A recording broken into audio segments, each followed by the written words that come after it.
একটা সুন্দর ছোট্ট গ্রাম ছিল, চারদিকে সবুজ আর শান্ত পরিবেশ। এই গ্রামের এক কোণে আম গাছের ডালে থাকতো একটি ছোট্ট চড়ুই পাখি। চড়ুইটার শরীর ছোট ছিল, কিন্তু তার স্বপ্ন ছিল আকাশের মতো বড়। সে আকাশের দিকে তাকিয়ে ভাবত, একদিন আমি অনেক দূরে উড়ে যাব। কাক হেসে বলল, তুমি এত ছোট, এত দূরে উঠতে পারবে নাকি?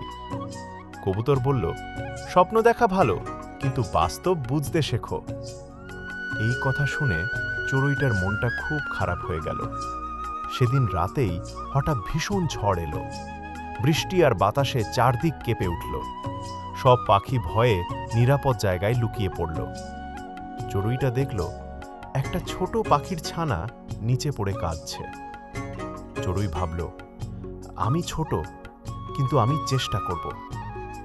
সে সাহস করে ঝড়ের মধ্যে উড়ে গেল।